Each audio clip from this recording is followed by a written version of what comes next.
안녕하세요. 저는 올해로 40이 된 워킹맘입니다. 다들 요즘 건강히 잘 지내고 계신지 모르겠네요. 이 채널을 즐겨 듣다 보니 저의 이야기도 좀 해보고 싶어서 이렇게 글을 써봅니다. 그럼 지금부터 제 이야기를 시작해보도록 하겠습니다. 제가 어린 시절 아빠는 좀 크게 사업을 하고 계셨었어요. 한참 저희들이 아빠 손이 필요할 초등학교 시기였는데 아빠는 늘 사업을 하시느라 밖에 계셨고 저희와 놀아주는 것보다는 지인분들과 술 한잔하며 얘기하는 시간이 많으셨어요. 그런 부분에 있어서 저와 남동생은 많이 서운하기도 했죠. 저는 여자니까 그렇다 쳐도 남동생은 뭔가 신체 활동을 하면서 아빠들이 놀아주는 친구들을 보면서 남동생은 항상 아빠라는 존재에 목말라 있었어요. 누나, 우리 아빠는 왜 이렇게 맨날 바빠? 나도 아빠랑 놀고 싶단 말이야. 아빠는 사업하시느라 그렇지 돈 버시느라 바쁘신가 봐. 아니, 내 친구 아빠들은 같이 축구도 해주고 피구도 해주고 막 그러는데 왜 우리 아빠는 안 해주냐고. 야, 그래도 누나가 많이 해주잖아. 누나가 해주는 건 안 돼? 그래도 아빠랑 하고 싶단 말이야. 누나는 여자잖아. 난 남자랑 놀고 싶어. 아빠랑. 다들 아빠랑 하는데 왜 나만 누나랑 해야 되는데. 조금만 기다려봐. 아빠가 다음에 해준다고 하셨으니까. 맨날 다음에 도대체 언제? 난 그 말만 듣고 여태껏 기다리고 있는데. 치. 남동생은 늘 바빠서 자기와 놀아주지 않는 아빠에 대한 미움과 그리움이 항상 존재해 있었답니다. 일도 늦게 끝나고 술까지 드시고 온 아빠에게 매달려 놀아달라고 애원하는 남동생의 모습을 보면 살짝 저도 안타까운 마음이 들 때도 있었던 것 같아요. 아빠는 뭐가 그렇게 맨날 바쁘고 힘드신지 집에만 오면 일찍 주무시고 그러셨거든요. 남동생의 그런 마음을 알았기에 제가 최대한 같이 놀아주려고 애를 써보았지만 저로서는 채워지지 않았던 것 같습니다. 아빠가 그렇게 바쁘게 사업을 하시는 동안 저희 집안은 날이 갈수록 경제적인 상황이 좋아졌어요. 엄마도 다른 친구 엄마들처럼 좀 아줌마 느낌이 많이 나지 않았고 고급스러운 느낌이 났다고 해야 하나요? 아무튼 그때 백화점에 가셔서 화장품도 사시고 옷도 비싼 거 사시고 그랬던 걸로 기억해요. 백화점에 가실 때 저도 함께 가서 엄마가 계산하는 금액을 들은 적이 있었거든요. 그래서 저는 저희 엄마의 모습이 너무나 좋았어요. 예쁘고 멋지고 제 눈에는 그렇게 보였거든요. 아마 그때 저희 반 친구들 중에 엄마가 제일 예쁜 사람이라는 생각도 했을 정도이니까요. 친구들도 저희 엄마를 부러워했었답니다. 하지만 집안은 어느 순간부터 점점 이상한 기운이 감돌기 시작했어요. 아빠는 인상을 팍 쓰시며 홀로 술을 드시는 일이 많아지셨고 집 전화로 누군가 다투는 모습도 많이 보게 되었죠. 특히나 아빠의 지인분들이 집까지 찾아와서 돈 얘기를 하시는데 분위기가 좀 좋지 않아 저희 남매는 방에서 나오지도 못하게 하셨었답니다. 엄마도 예전처럼 쇼핑을 자주 다니지도 않으셨고 외출도 거의 하지 않으셨죠. 그리고 가장 이상했던 부분은 아빠의 자동차가 어느 날 갑자기 없어진 것입니다. 그날따라 아빠가 집에 계시기에 저는 추운 날씨에 학원으로 걸어가기가 싫어서 아빠한테 태워달라는 말을 했었거든요. 아빠, 집에 있었네? 날씨가 너무 추워서 학원에 걸어가기 싫어. 피아노 학원 되게 멀단 말이야. 나 아빠 차 타고 갈래. 아빠 태워줄 거지? 그게 아빠 차가 좀 고장이 나서 수리를 하고 있는 중이라. 그래? 왜? 왜 고장났어? 아빠 차 좋은 거 아니었어? 속상하다. 그럼 오늘은 걸어갈 건데 다음엔 꼭 태워줘요. 알았지? 학원 늦겠다. 옷 단단히 입고 손 주머니에 넣지 말고 걸어. 알겠지?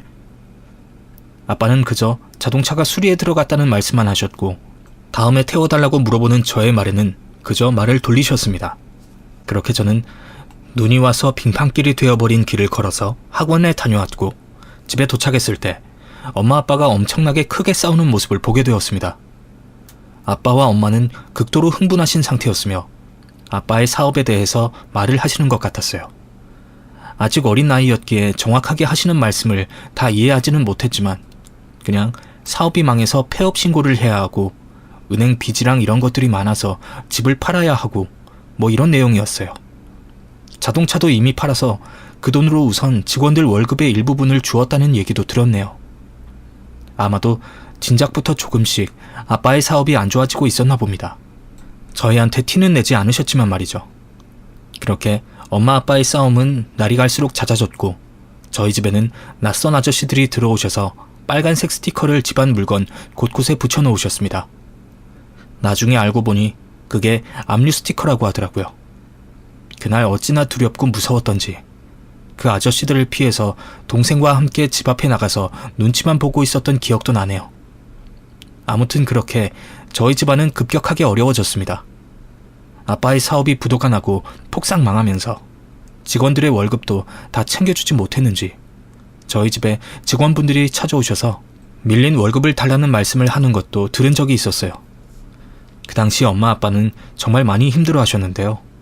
그래도 끝까지 힘을 내고 계셨어야 했는데 아빠는 삶의 끈을 놓으려고 나쁜 생각도 하고 그러셨나 보더라고요.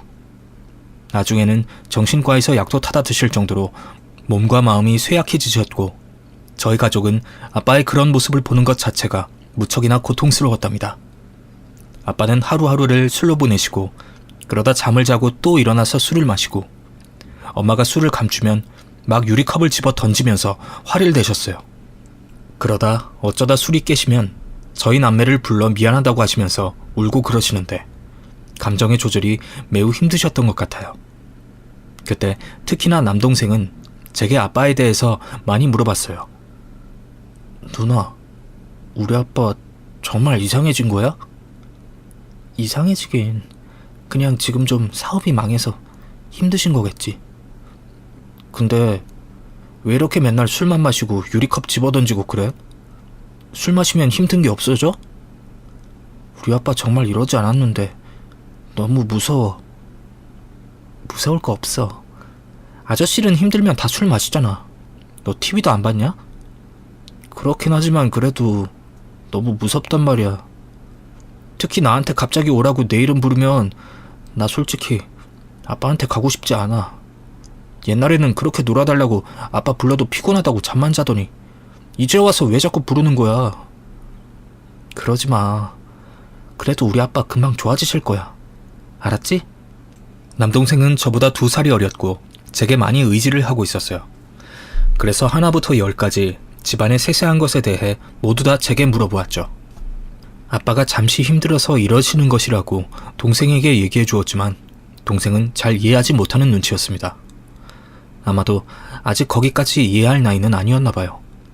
원래 여자들이 어렸을 때는 남자들보다 성숙하다고 하잖아요. 그리고 저는 첫째이고 엄마가 하시는 말씀을 많이 들어와서 아빠에 대해서 아주 조금은 이해하려고 노력하는 부분도 있었던 것 같아요. 그리고 빨리 아빠가 정신을 차리고 돈을 벌어야만 한다는 것도 알고 있었죠. 엄마가 늘 하시는 말씀이 집안에 나가는 돈은 있는데 맨날 저렇게 술만 먹고 힘들어하면 우린 뭘 먹고 사느냐는 말씀이셨거든요. 그랬기에 저는 아빠가 얼른 돈을 벌어야 한다는 것까지 알고 있었답니다. 그런데 아빠는 그런 생활을 이어하시다가 어느 순간 집까지 나가버리셨어요. 엄마가 나가서 무슨 일이라도 하라고 잔소리하는 게 듣기 싫다고 크게 싸우시고 바로요. 그렇다고 가족들을 다 버리고 집에도 들어오지 않으시니 저희 가족은 한순간 가장 없는 집이 되어버린 거죠. 아빠가 며칠째 집에 들어오지 않으시자 엄마는 주변 사람들한테 전화를 걸어 이곳저곳 수소문을 하시는 것 같았는데 그 어디에서도 아빠의 흔적을 찾을 수는 없었습니다.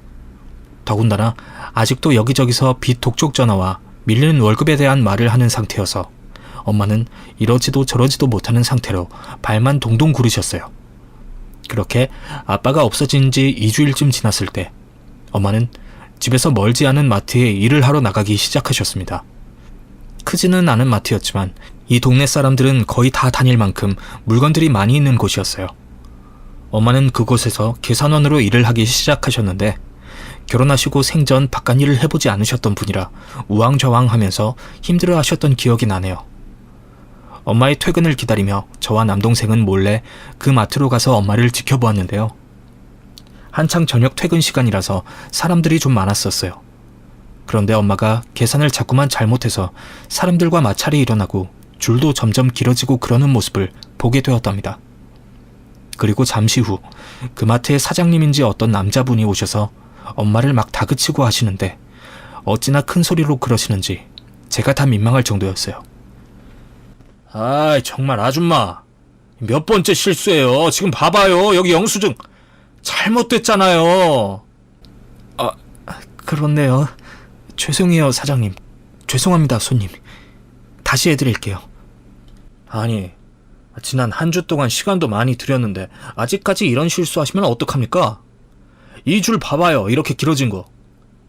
언제 계산할 거야, 정말. 일로 나와봐요. 얼른 내가 할 테니까. 사장님은 큰 소리로 저희 엄마를 나오라고 하셨고, 엄마는 고개를 떨구고 자리를 비켜드리더군요. 그 모습을 본 저는 눈물이 어찌나 흐르던지 남동생이 볼까봐 얼른 닦았는데도 계속해서 줄줄줄 눈물이 흐르고 있었답니다. 누나, 울어? 왜 울어? 아니야, 그냥 눈에 뭐가 들어갔나봐. 얼른 우리 집에 가자. 먼저 집에 가서 엄마 저녁 챙겨드리자. 라면 끓여드릴까? 그래, 라면 끓여드리자. 그리고 우리도 라면 먹고. 그러자, 그래. 오늘 저녁은 라면 파티다. 두 뺨에 흐르는 눈물을 닦으며 남동생의 손을 잡고 몰래 그곳을 빠져나왔고, 잠시 후 퇴근하시는 엄마에게 맛있는 라면도 끓여드렸습니다. 엄마의 표정은 안 좋으셨지만 그저 저희가 기특하셨는지 맛있다고 하시면서 정말 열심히 드셔주셨어요. 그렇게 아빠가 없는 저희 집은 최소한의 지출만 하면서 힘들게 생활을 하고 있었습니다. 그때 제가 초등학교를 졸업하고 중학교에 입학할 나이가 되었었는데 돌아오지 않는 아빠를 기다리며 하루하루를 보냈죠. 그러던 어느 날 정말 거짓말처럼 아빠가 집에 돌아오셨습니다. 집을 나가신 지 1년쯤 되었을 때였는데요. 학교에 다녀와서 집에 있었는데 누군가 열쇠로 문을 열고 들어오는 것이 느껴졌고, 거짓말처럼 아빠가 거기에 서 있었어요. 아빠는 현관문을 열고 들어오자마자 바닥에 주저앉아 눈물만 흘리며 저를 바라보고 계셨는데, 온몸에 누더기 같은 옷을 둘러입고 심각한 악취를 풍기셨습니다. 도대체 어디서 어떻게 지내신 건지 제가 길거리에서 보던 거지의 모습을 똑같이 하고 계셨어요. 아빠는 저를 보면서 그저 미안하다 미안하다라는 말씀만 반복을 하시더라고요. 너무 반갑고 놀란 마음에 잠시 멈춰 있다가 울고 계시는 아빠에게 다가가 꼭 안아드렸어요. 아빠는 자신은 아빠의 자격도 없고 가장의 자격도 없는 창피한 사람이라는 말을 하시며 자신의 지난 날을 반성하셨습니다. 하지만 이제 아빠가 집에 돌아왔으니 더 이상 그 어떤 게 필요하겠어요. 이렇게 들어오신 것만으로 저희는 모든 것이 해결되었다고 생각했습니다. 그런데 저는 아빠의 그런 말을 듣다가 도저히 풍겨져 나오는 악취를 참기 힘들더라고요. 어디서 이런 거짓골을 하고 계셨는지 저는 얼른 아빠에게 씻고 오라는 말씀을 드렸어요. 아빠, 도대체 어디 있던 거예요? 우선 좀 씻으셔야 할 것 같아요. 얼른요. 동생 오기 전에 얼른 씻으세요. 어? 내가 좀 그렇지? 그래. 씻어야겠구나. 우리 아들이랑 그동안 못 놀아준 거 실컷 놀아주려면 깨끗하게 씻고 있어야겠지. 알았다. 아빠는 그동안 많이 힘드셨는지 씻고 나오자마자 곤히 잠들어버리고 말았습니다. 잠시 뒤 동생도 집에 왔고 엄마도 일을 마치고 집에 들어왔는데 아빠의 모습을 보고는 온 가족이 울음바다가 되었죠. 아이고 여보, 이 양반아, 어디서 죽은 줄 알고 내가 얼마나 찾았는 줄 알아요? 경찰에 신고도 하고 정말. 미안해요 여보. 미안하다 아들, 딸. 이 아빠가 못나서 그래. 못나서. 도대체 어디서 뭘 하고 지낸 거예요? 나 사실은 인생의 밑바닥까지 가보고 싶었어. 그렇게 지하철역이랑 노숙자 쉼터 같은 곳을 배회하고 아무 생각 없이 있다 보니 내가 그동안 가진 것이 얼마나 대단한 것인 줄 알겠더라고. 내 사랑하는 가족들, 항상 나를 지켜주고 내 곁에 있던 가족들. 나 이제부터 열심히 살아볼게. 처음부터 다시 시작하지 뭐. 내가 사랑하는 가족들 잘 챙기면서 다시 시작해볼게. 그래요 여보. 그깟 사업 망하면 어때요? 아직 그래도 당신 건강하고 젊잖아요. 다시 해봐요. 우리 이제 이 생활도 익숙해졌는지 하나도 안 힘들고 좋읍디다. 하루라도 일 안 하면 뭔가 이상하고 허전하고. 우리 다시 할 수 있어요. 그냥 이렇게 우리 가족들 서로 건강하고 행복하게 함께 있으면 무슨 일이든 다 할 수 있을 거예요. 아빠는 그동안 길거리를 배회하며 노숙자 생활을 하셨다고 했습니다. 그러면서 가족들의 소중함을 알게 되어서 앞으로는 절대로 다시는 가족을 힘들게 하지 않는다는 약속도 하셨어요. 그날 저희 가족은 아빠가 좋아하시던 삼겹살을 방바닥에서 구워 먹으며 행복하게 시간을 보냈답니다. 아빠는 그날 이후 새벽 4시만 되면 알람을 맞춰 놓았다가 밖으로 나가셨어요. 일자리를 구한다고 하시면서 말이죠. 처음에는 무슨 일을 하시기에 저렇게 꼭두 새벽에 나가실까 했었는데 아빠는 몸을 쓰며 열심히 일을 해보고 싶다고 하시면서 공사 현장에서 일을 하시기 시작하셨습니다. 단 한 번도 몸을 쓰면서 일을 해본 적이 없으셨기에 매일 저녁마다 온몸에 파스를 붙이고 주무시면서 끙끙 앓는 소리를 내셨지만 그래도 아빠의 표정은 누구보다 행복해 보이셨어요. 일찍 퇴근해서 남동생과 많은 시간도 보내주시고 어린 시절 그토록 꿈꾸던 축구도 해주시기 시작하셨습니다. 남동생은 아빠가 피곤하다는 것을 알면서도 그저 자신과 놀아주는 아빠의 모습에 너무 기분이 좋아 행복함을 감출 수가 없더라고요. 그렇게 시간이 지나면서 저와 남동생은 중고등학교를 무사히 마치고 대학교까지 졸업하게 되었습니다. 그동안 아빠 엄마는 열심히 일을 하셨고 저희 집은 그래도 조금 괜찮은 집으로 이사도 하게 되었죠. 대학교를 다니면서 알바를 하고 장학금까지 타냈던 저는 돈이 생기면 무조건 집에 들였기 때문에 제 욕심보다는 오히려 집안을 생각하는 속 깊은 장녀가 되어 있었답니다. 어린 시절 어려웠던 일을 생각하면서 온 가족이 똘똘 뭉쳐서 생활했기에 저도 이런 마음이 생겼던 것 같아요. 크게 사업에 실패하신 아빠는 공사 현장에서 막노동을 하시면서 점점 정신과 육체의 건강을 찾아가셨어요. 생전 이런 일은 해보지 않으셨지만 오히려 예전에 사업을 하실 때보다 더 행복해 보이셨죠. 가족들과 보내는 시간도 매우 많았고 정말 성실하게 일을 하셨던 것 같아요. 그리고 이쪽 일이 대부분 저녁에 일찍 퇴근을 하기 때문에 가족들을 위해서 맛있는 음식도 많이 사오셨는데요. 아빠는 언제부턴가 생전 반찬에 대해서 모르시던 분이 나물을 참 많이도 사오셨어요. 엄마는 그때도 마트에서 일을 하고 계셨기 때문에 뭐하러 이런 걸 사오느냐고 말을 했지만 아빠는 그저 맛있게 해달라는 말씀만 하실 뿐이었죠. 그러던 어느 날 버스 정류장에서 내려서 집으로 걸어가려는데 저쪽에서 낯이 익은 아저씨가 앉아 계신 할머니와 이런저런 얘기를 나누시는 모습이 보였습니다. 자세히 보니 그 아저씨가 바로 저희 아빠더라고요. 앉아 계신 할머니는 작게 좌판을 펼쳐두고 계셨고 그 앞에는 나물 2가지 정도를 소쿠리에 쌓아놓고 팔고 계셨어요. 잠시 후 아빠는 그 2개의 소쿠리 중 하나를 몽땅 다 사셨고 그 봉지를 들고 어느 때보다도 더 행복한 표정으로 길을 나서시는 거예요. 아빠! 응? 우리 딸 어디 갔다 와? 잠깐 도서관에. 취업준비생이니까 열심히 공부해야죠. 근데 손에 그건 뭐예요?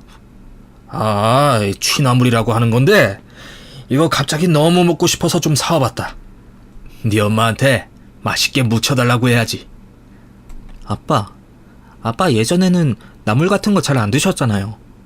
그리고 저렇게 길거리에서 파는 것들 위생적이지 않다고 사지 말라고 막 그러지 않았었어? 그랬지. 그땐 그랬지. 뭐가 그리도 잘났는지. 아빠는 그렇게 살았네. 없는 사람 무시하고 그저 좋은 거 비싼 거 맛있는 것만 찾아다니고 그랬었어. 근데 아빠가 한번 호되게 인생 공부를 하고 나니까 이 세상에 소중하지 않은 사람은 없다는 거야.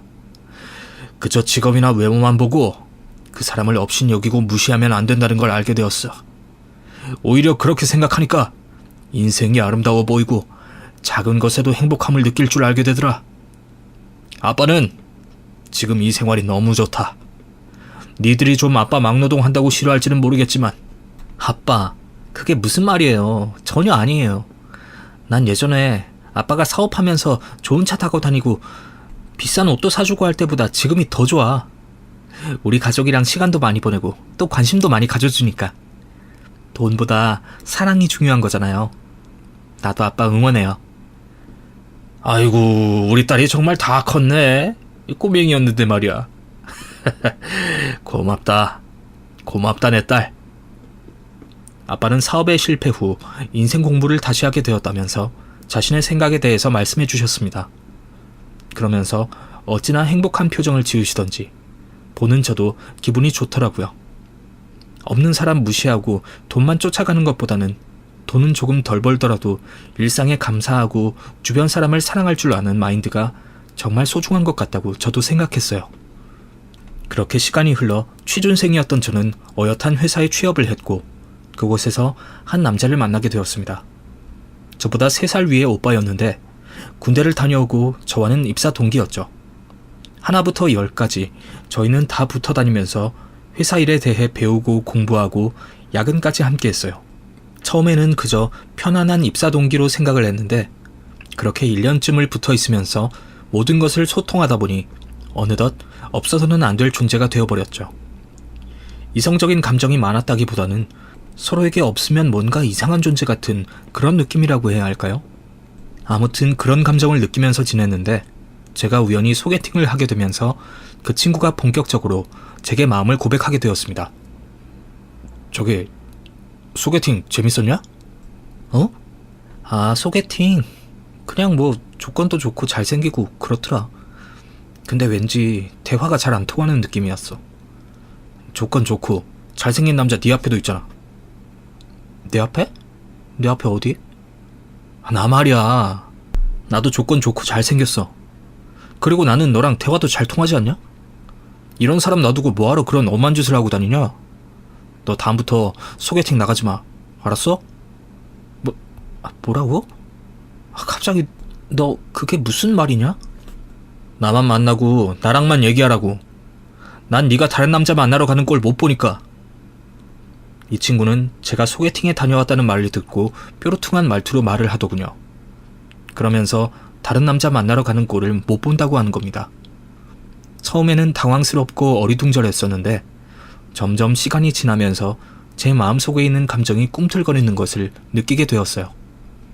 여태까지 가장 대화가 잘 통하고 모든 것을 공유했던 유일한 남자, 그리고 정말 마음이 편했던 남자가 바로 이 사람이라는 것도 알게 되었고요. 서로의 마음을 확인하게 되자 저희는 본격적으로 연애라는 것을 시작하게 되었답니다. 1년간 일상생활과 회사 생활의 거의 대부분을 함께 했었기 때문에 서로 맞지 않는 부분은 없었어요. 오히려 너무 서로의 마음을 잘 안다고 해야 할까요? 말하지 않아도 모든 것을 알게 되는 그런 사이 있잖아요. 저희 커플은 그렇게 연애를 했답니다. 세상을 다 가진 것처럼 행복하기도 했고 무조건 내 편이 되어주는 사람을 만난 것 같아 마음이 너무나 든든하기도 했어요. 주중에는 회사에서 몰래 데이트도 하고 어려운 일도 도와주며 지냈고 주말에는 남의 눈치 볼 것 없이 놀이동산도 가고 영화도 보고 신나게 돌아다니며 연애를 했죠. 사실 이 남친은 공무원 집안에다가 조부모한테서 물려받은 작은 건물이 있다고 들었어요. 그래서 엄마는 평생 일을 해본 적도 없고 고급 호텔 스파에 다니고 피부과 시술을 받으면서 아름다움에만 관심이 있다고 하더라고요. 부모님의 취미는 골프였고 해외여행도 자주 다니시는 것 같더라고요. 가진 것에 대해 자랑하지 않고 소박했던 남친은 그런 부모님께서 가끔 명품 신발이나 옷도 사주고 골프도 배우라고 하면 아직 자신은 그런 것과 어울리지 않는다면서 제게 옷을 골라주라고 하면서 3만원짜리 티셔츠를 사서 입기도 했답니다. 이런 남친의 모습이 저는 너무 좋았어요. 소박하고 알뜰하게 사는 모습 말이죠. 저 역시도 집안 사정이 넉넉하지는 않았기 때문에 남친과 사실 이런 부분으로 많이 다르면 연애를 지속하기가 힘들 것 같았거든요. 저희는 그렇게 약 3년간 신나게 연애를 하고 나서 결혼을 하기로 마음먹었습니다. 남친 집에서 자꾸만 소개팅을 하라고 권유를 하셨기 때문에 저에 대해 소개를 해서 결혼하고 싶다는 말을 하고 싶다고 그러더라고요. 저 역시도 남친과 헤어지고 싶지 않았고 늘 함께 있고 싶었습니다. 그렇게 서로의 집에 인사를 드리러 갔는데 제가 생각한 것보다 남친의 부모님, 특히 어머님은 많이 까다로우시더라고요. 반갑게 인사를 해주시는 듯한 말투이긴 한데 제 옷차림이나 행동을 하나하나 주의 깊게 살펴보시는 것 같고 왠지 눈치가 보여서 제대로 앉아있기도 불편하더라고요.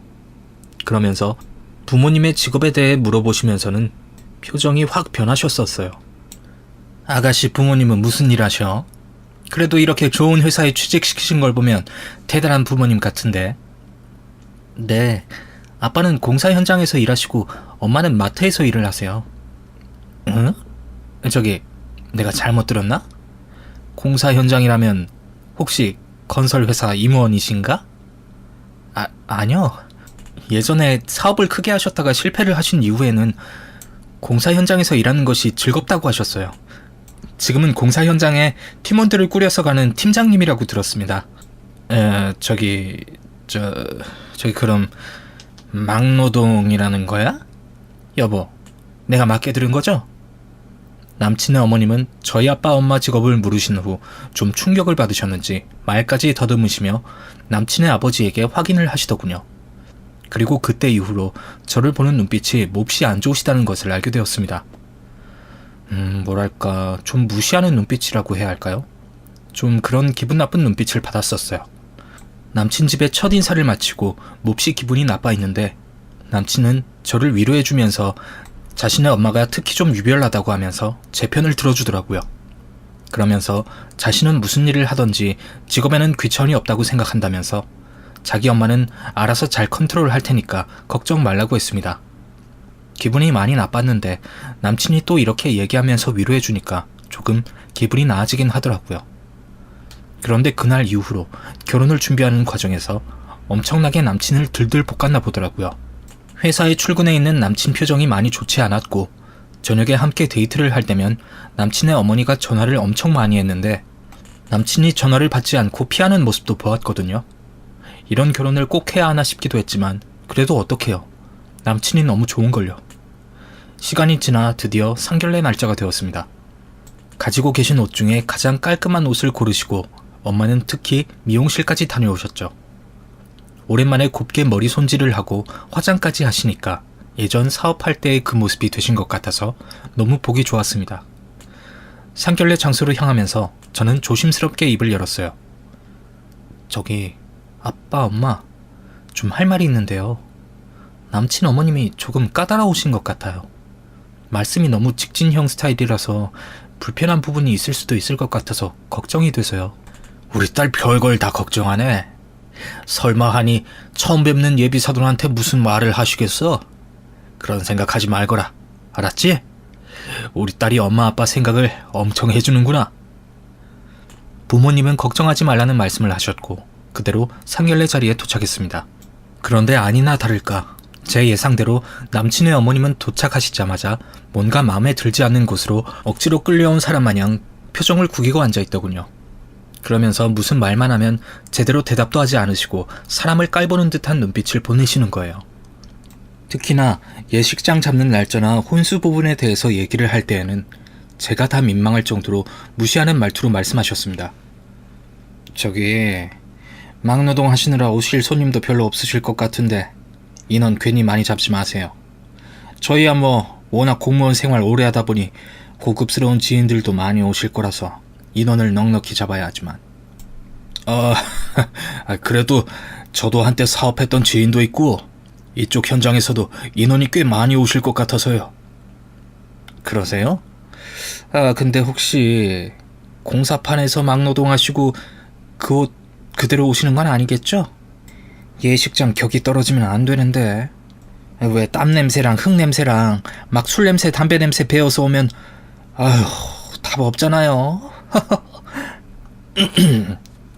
그렇게 오지 않도록 제가 말 잘 해놓겠습니다.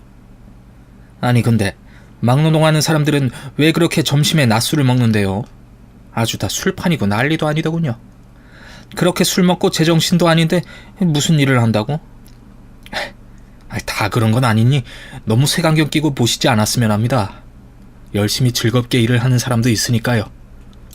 남친의 어머님의 과격한 발언에 저희 아빠는 살짝 표정이 일그러지셨습니다.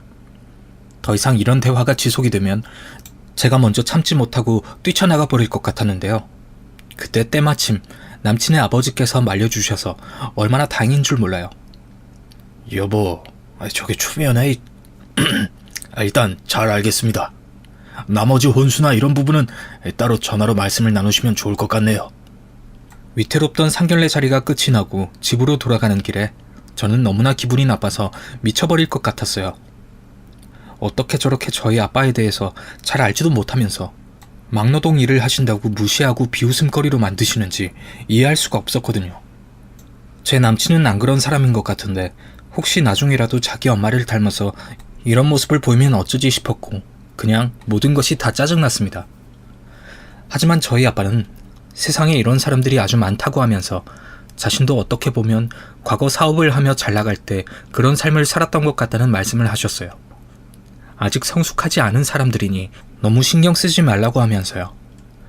어떻게든 나중에 다 알게 될 날이 올 거라고 하시며 오히려 많이 신경 쓰지 않으시는 모습을 보고 저는 더욱 죄송한 마음도 들었습니다. 남친에게 전화를 걸어 화도 내보고 했지만 그래도 어디 사랑이라는 것이 쉽게 끝나게 되나요? 싸우고 화해하고 그러면서 결혼까지 이어지게 되었죠. 그리고 남친은 그런 사람이 아니라는 것에 대해 확신이 있었기 때문에 결혼까지 갈 수 있었던 것 같아요. 만약 남친도 자신의 어머니와 같은 그런 모습을 조금이라도 보였다면 저는 절대로 결혼하지 않았을 겁니다. 결혼 후 저희는 너무 행복했어요. 같은 회사에 다니고 있었기에 아침부터 새벽까지 온종일 붙어 있을 수가 있었으니까요. 서로가 뭐 하는지 어디 갔는지 정확하게 다 알고 있었기에 의심할 필요도 없고 기다릴 필요도 없었고 서로가 힘들어하는 일에 대한 부분도 도와주면서 아주 행복하게 보냈답니다. 그 시점쯤 시아버지는 오랜 기간 근무하셨던 공무원을 퇴임하게 되었어요. 갑자기 무슨 바람이 부셨는지 멋지게 사업으로 성공해보고 싶다는 말씀을 하시면서 사업에 손을 대게 되셨죠. 퇴직금에다가 집까지 담보대출을 받아서 일을 진행하셨다고 들었습니다. 10년을 넘게 알고 지낸 지인이 계획하는 사업에 과감히 투자식으로 일을 하시게 된 거예요. 저도 처음에는 잘 몰랐는데 워낙에 큰 돈이 들어가는 것이라서 많은 걱정을 하는 남편에게 물어봐서 알게 되었답니다. 그러면서 엄청난 꿈에 부풀어 있으신 시아버지의 모습을 보았어요. 평생 공무원만 하시던 분이 왜 갑자기 저런 꿈에 부풀어 있으실까 생각했는데 얼마 남지 않은 인생을 좀 더 멋지게 살아보고 싶으셨다는 말씀을 들었답니다. 그냥 이렇게 아무 재미없는 생활만 하다가 죽기에는 인생이 아깝다고 하시면서 말이죠.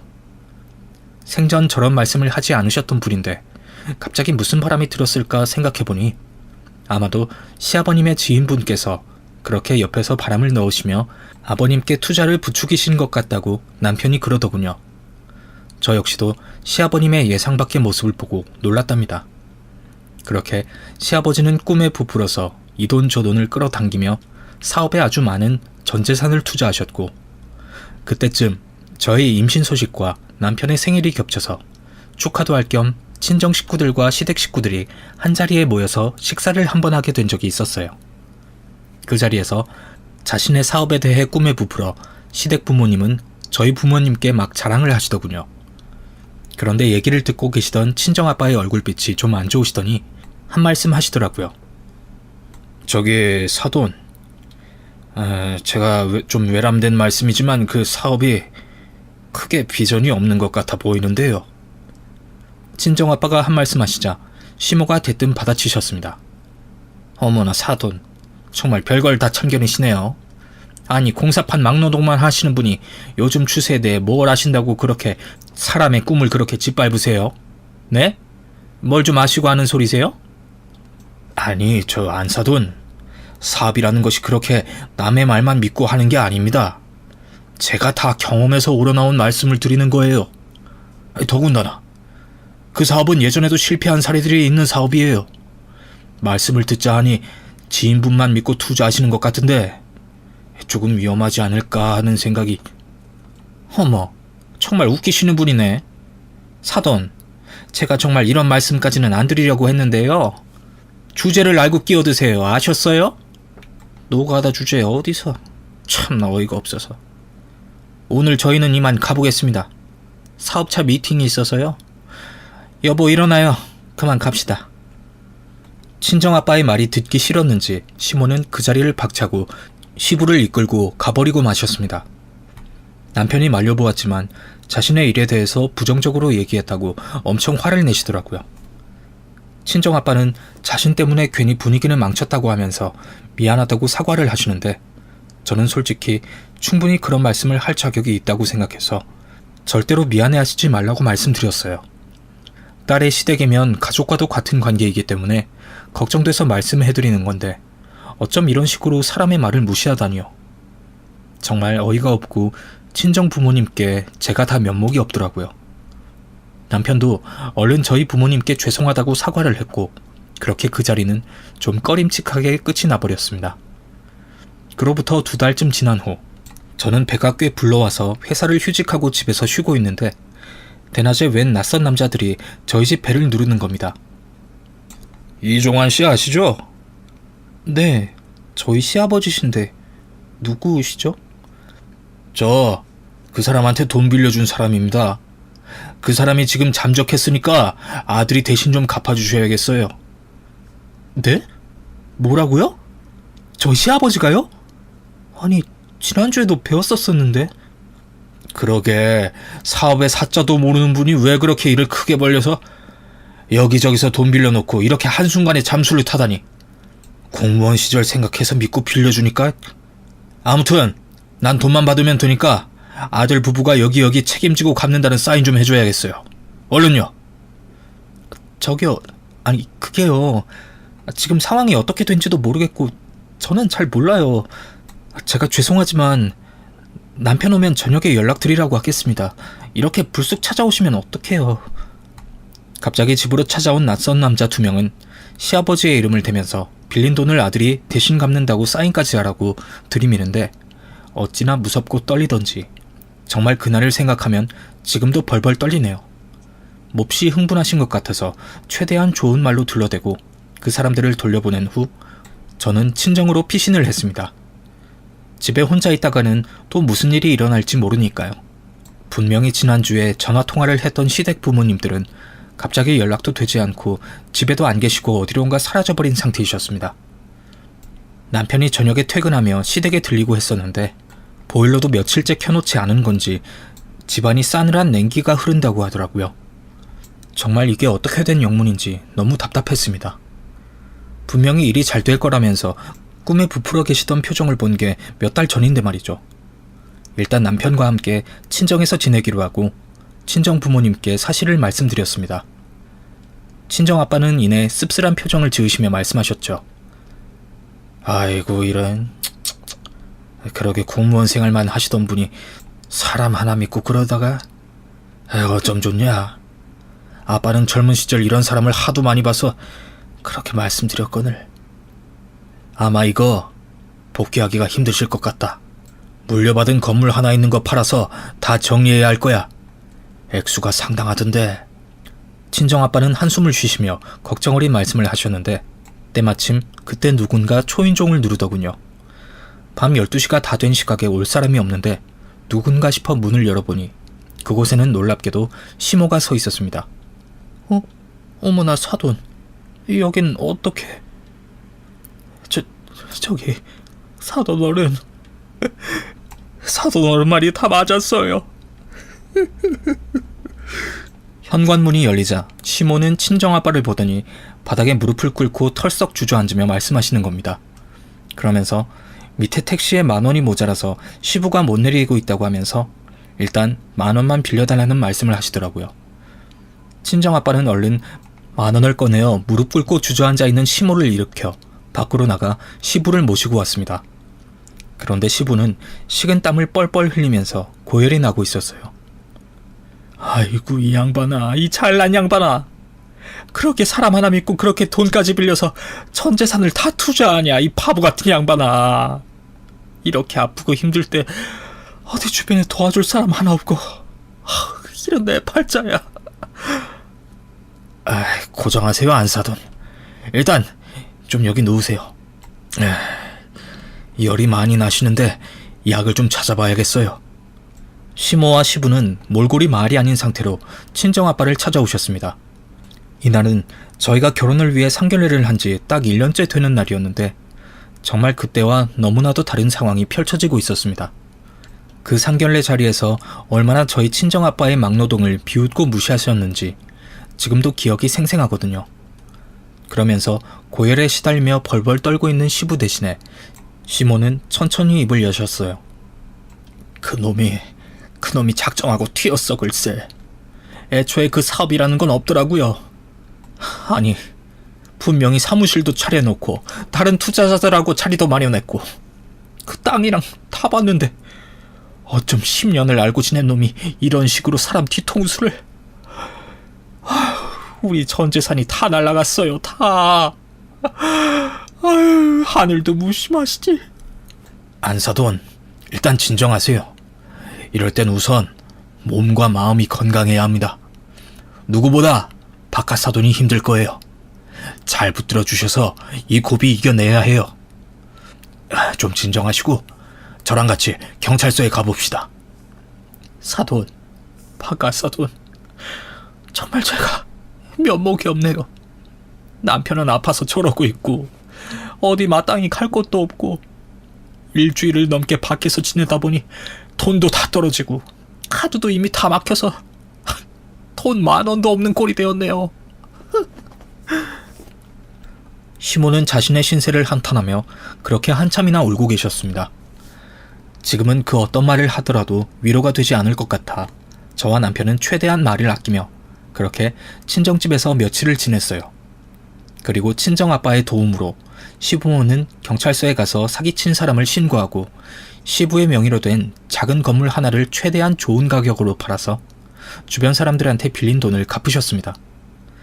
이런 쪽으로 친정아빠가 아주 잘 알고 계셨고 건물에 있는 하자 같은 것도 다 파악하고 간단한 건 직접 고쳐주시기도 하셨거든요. 그 후로 이전 집에 비해서 작고 초라한 집으로 이사를 하게 된 시부모님은 그때부터는 정말 새로운 인생을 다시 사는 것처럼 열심히 살기 시작하더군요.